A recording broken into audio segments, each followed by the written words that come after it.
Hello guys, I'm Mike C and today I'm going to make a vlog about I'm going to make a cabinet from scratch. So let's start.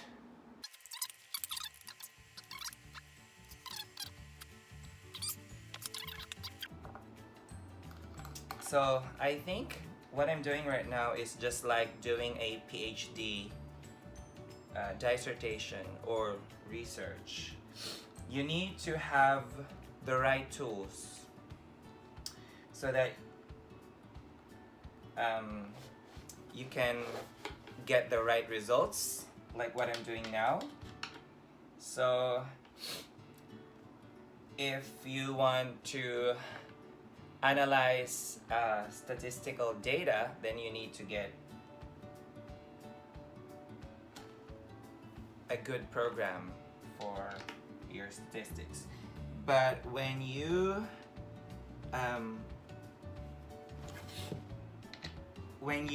use qualitative data, then you need to also know how to use softwares that specializes in analyzing qualitative data, so you can get the results that you like or that you aim for.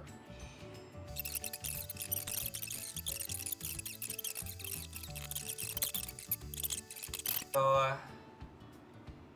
naisip ko lang that, okay, gagawin ko ng itatawid ko, but you know, this kind of wooden glue resembles how we should write in our research papers. For example, you will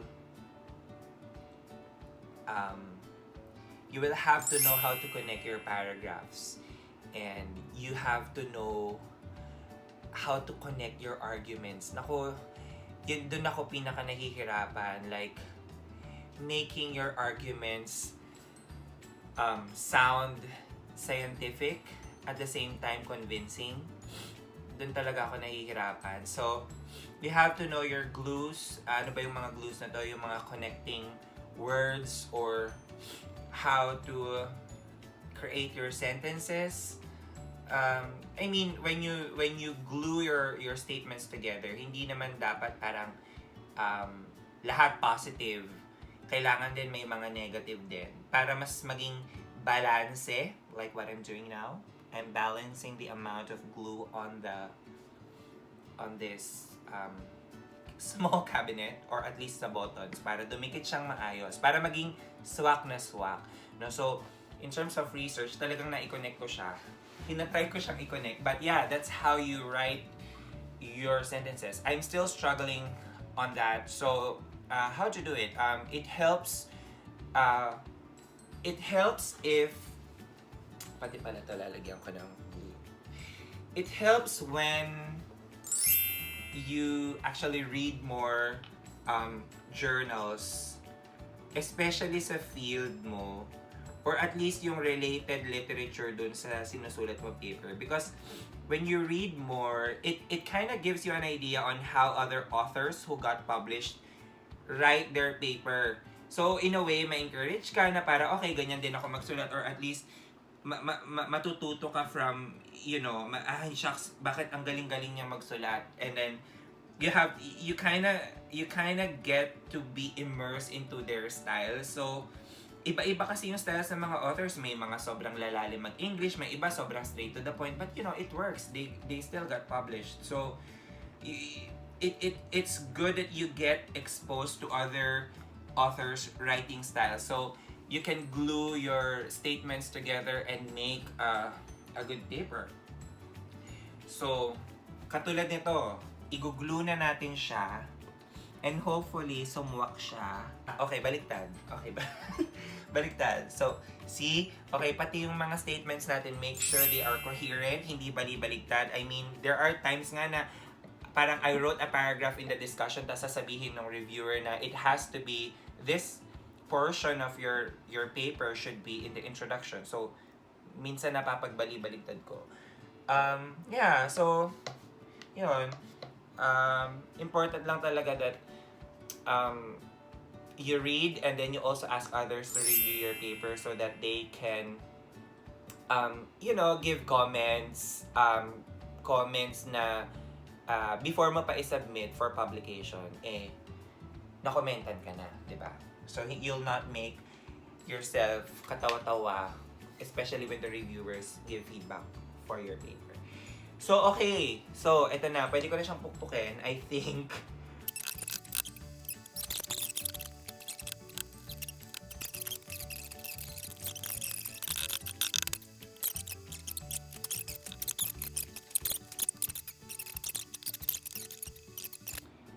when I collected a certain amount of data, tapos parang may mga data ko na hindi na isama dun sa isang paper. So what I did is, I submit yung excess na data for an oral presentation o kaya a poster presentation.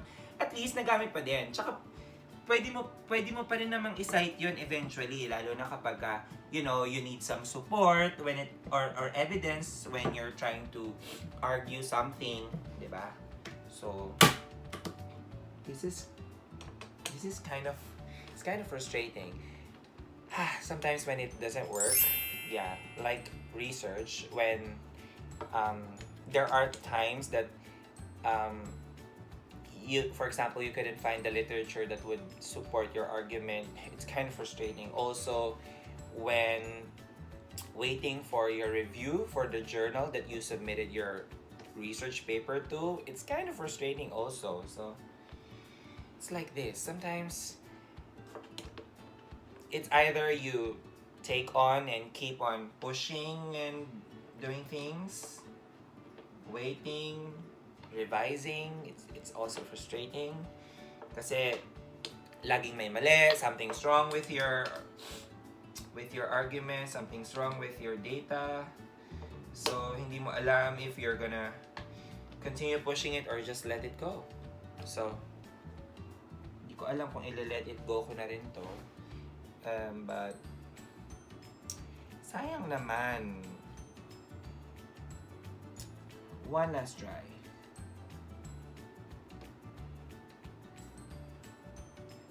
Dapat pumasok. So ayaw niya talagang pumasok. So siguro I'll just leave it as is. Kasi, it still looks like a cabinet. Or your paper will still look like a paper anyway, except for this glitch. So, ayan, may tuturing kong successful ako because of what I did. So, as you can see, it's finished. Yay! So, I'm very, very happy that I was able to finish this cabinet. And so, I'll just put all the things inside this cabinet. And then, let's see. This is the finished product. I'm still gonna put more in this small cabinet. And thank you for joining me. I hope you kind of learned something today, and just to encourage everyone that you try to do new things that you really don't do. May matututunan at may matututunan ka talaga. So that's it for me. I have to say bye-bye and see you again next time.